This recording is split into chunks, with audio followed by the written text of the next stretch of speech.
생각을 생각하는 능력, 메타인지 AI 시대와 인생 후반전에 가장 필요한 지혜.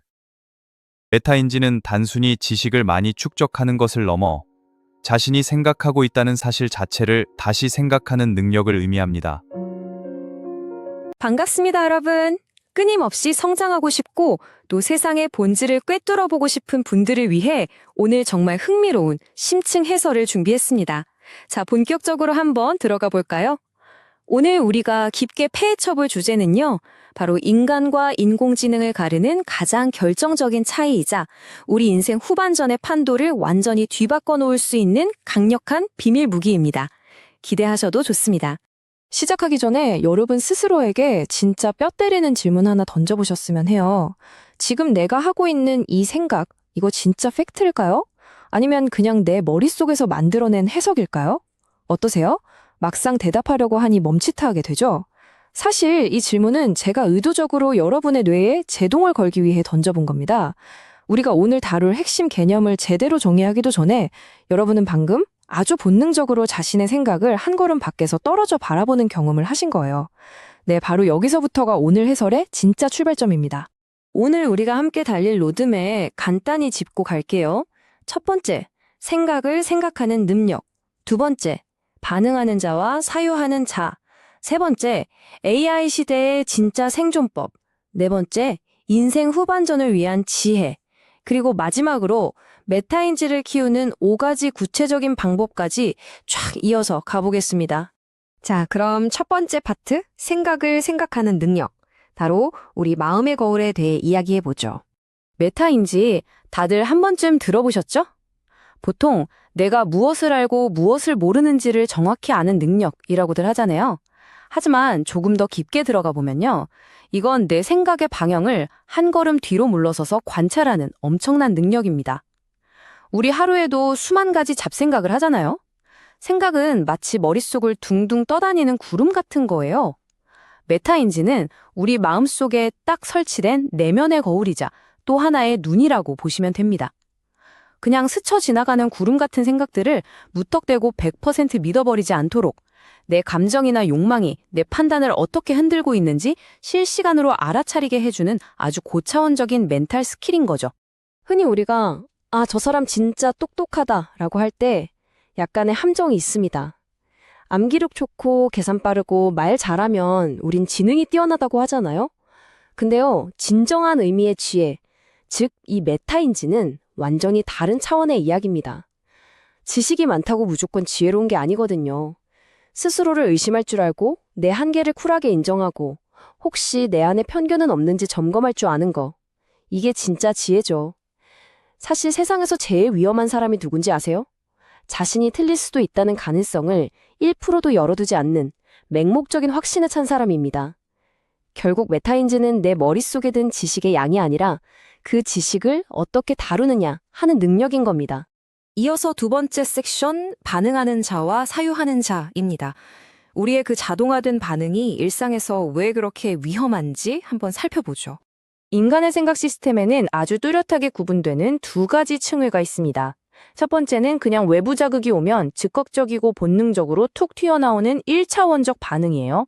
누가 건드려서 화가 나면 바로 화내고 뭔가 갖고 싶으면 무작정 취하려고 하는 약간은 동물적인 기제죠.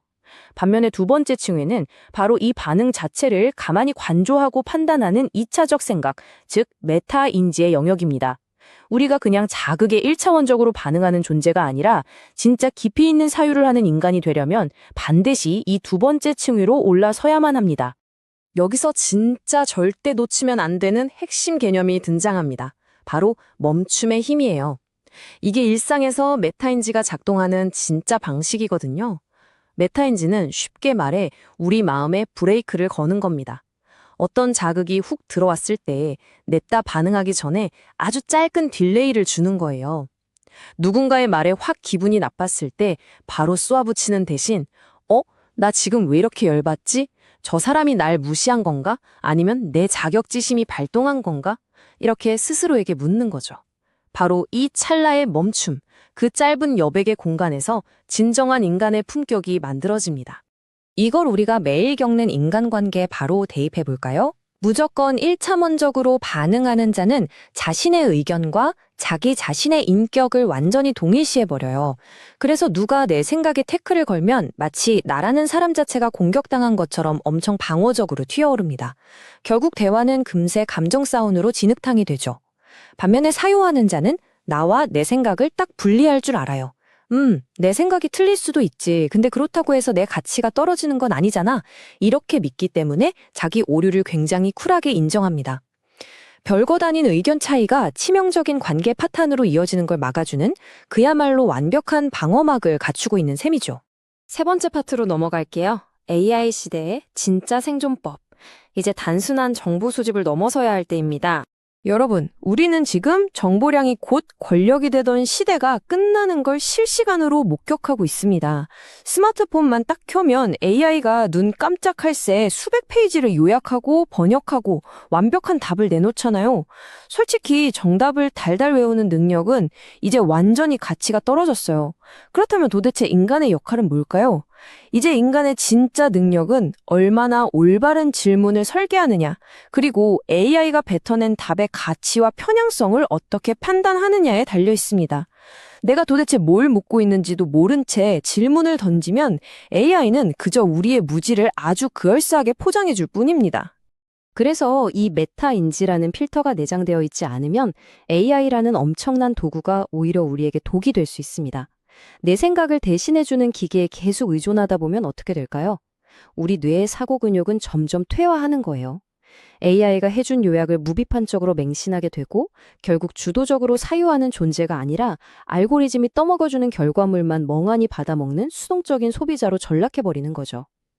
메타인지가 부족하면 부족할수록 이 강력한 최신 기술 앞에서 우리는 오히려 더 어리석어질 위험에 노출되는 겁니다. 네 번째 섹션. 인생 후반전의 지혜입니다. 삶의 중대한 결정들을 어떻게 현명하게 내비게이션 할 것인가 하는 이야기입니다. 보통 60대, 70대 이후 우리 삶의 질을 결정짓는 게 뭐라고 생각하시나요? 우린 다들 신체적인 노화를 제일 무서워하잖아요. 물론 육체가 쇠퇴하는 건 누구도 피할 수 없는 자연스러운 일입니다. 하지만 우리가 진짜 진심으로 경계해야 할 건 충분히 예방이 가능한 사고의 경직입니다. 야, 내가 해봐서 하는데 내가 다 알아.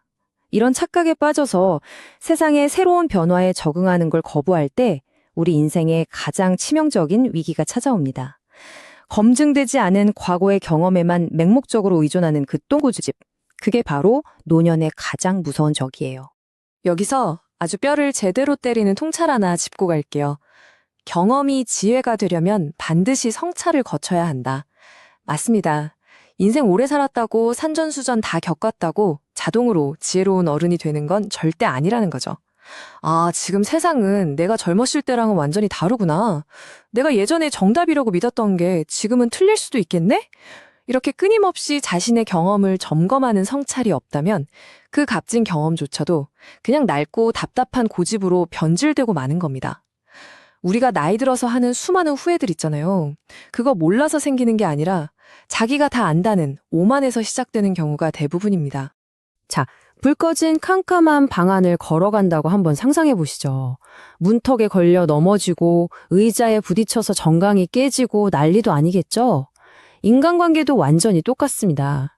내 감정이나 행동 패턴을 훤히 비춰주는 조명이 켜져 있지 않으면 우리는 매번 똑같은 타입의 사람에게 상처받고 똑같은 상황에서 버럭 화를 내게 됩니다.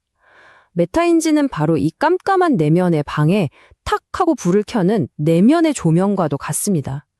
불을 켜는 순간 내 패턴이 선명하게 보여요. 아, 나는 꼭 이런 상황만 되면 엄청 방어적으로 구는구나. 이렇게 나조차 몰랐던 숨겨진 맹점을 알아차리는 바로 그 순간. 거기가 바로 내 삶이 진짜 변하기 시작하는 터닝포인트입니다. 드디어 마지막 5번째 파트네요. 메타인지를 키우는 5가지 방법. 이제 뜬구름 접는 개념은 그만두고 당장 실천할 수 있는 행동으로 넘어가 볼까요? 오늘 당장 일상에서 써먹을 수 있는 5가지 확실한 스텝입니다. 첫째, 내 생각을 끄적끄적 글로 써서 객관화해보기. 둘째, 그걸 남한테 말로 설명하면서 내가 진짜로 이해했는지 셀프 테스트하기. 셋째, 내가 이건 무조건 100%지 하고 확신하는 바로 그 순간을 의심해보기. 넷째, 실패를 그저 데이터로 쿨하게 다루기. 다섯째, 뼈아픈 피드백도 수용하기. 이 명확한 스텝들은 단순히 머리로만 아는 개념을 매일매일 내 뇌를 단련시키는 진짜 멘탈 트레이닝으로 바꿔줄 겁니다. 이 중에서 특히 실패를 대하는 태도를 좀 더 깊게 들여다볼게요. 메타인지가 좀 부족한 사람들은 어떤 일에 실패하면 그걸 나라는 인간 자체에 대한 심판으로 받아들여버려요. 그러니까 너무 상처받고 온갖 변명을 늘어놓고 남 탓하기 바쁘죠. 하지만 메타인지가 강력한 사람들은요, 실패를 그냥 아주 객관적인 데이터로 취급합니다. 내 판단 과정 중 어디서 삑사리가 난 거지? 이렇게 묻는 거예요. 실패를 내 인격에 대한 모독이 아니라 나를 업그레이드할 진단 도구로 바라볼 때 우리의 뇌는 늙지 않고 매일매일 새로운 버전으로 업데이트됩니다. 남한테 비판받을 때, 피드백을 수용할 때도 마찬가지 원리입니다. 누가 나한테 쓴소리를 팍 던질 때 속으로 이 질문 3가지를 장전하고 던져보세요.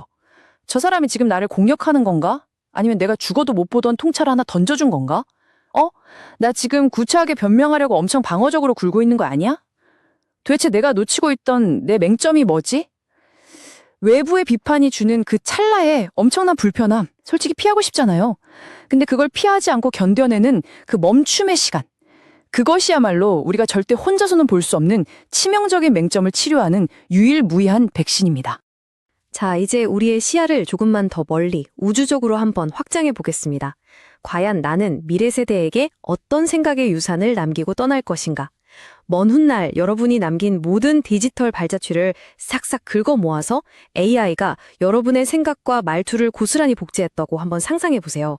그 AI는 타인을 그저 내 이익을 위한 도구로만 써먹는 아주 얄팍한 계산기의 모습일까요? 아니면 자기 자신을 끝없이 돌아보고 성찰하며 꽉 찬 지혜와 타인에 대한 따뜻한 존중을 지닌 멋진 모습일까요? 결국 개인 한 사람 한 사람의 메타인지는 우리가 이 세상에 어떤 퀄리티의 흔적을 남길지 결정짓는 가장 중요한 열쇠입니다. 오늘 이 심층 해설의 대미를 장식할 아주 묵직한 질문 하나를 여러분께 던지고 싶습니다. 나는 내 생각의 주인으로 살고 있는가? 아니면 내 생각의 포로로 끌려다니고 있는가? 메타인지가 켜져 있지 않다는 건요, 그냥 1차원적인 자동 반응과 낡고 냄새나는 고집이라는 감옥에 평생 갇혀 사는 거나 다름없습니다. 하지만 우리가 매 순간 내 생각을 다시 생각할 수 있을 때, 비로소 우리는 내 삶의 완벽한 통제권을 쥐고 진짜 인간다운 존엄을 지켜낼 수 있는 겁니다. 여러분, 멀리 갈 것도 없습니다. 당장 오늘, 지금 이 순간부터 여러분의 마음에 멈춤의 브레이크를 꽉 밟고 내면의 조명을 환하게 켜보시길 바랍니다. 오늘 준비한 해설은 여기까지입니다. 여러분이 진정한 생각의 주인으로 거듭나는 그 멋진 여정을 저도 여기서 진심으로 응원하겠습니다. 메타인지는 알고리즘과 타인의 의견이 만들어낸 생각의 감옥에서 벗어나 나를 해방하는 유일한 길입니다. 자신의 생각에 스스로 날카로운 메스를 들이대는 용기야말로 진정으로 주체적이고 부미디가 지켜야 할 마지막 인간의 존엄입니다.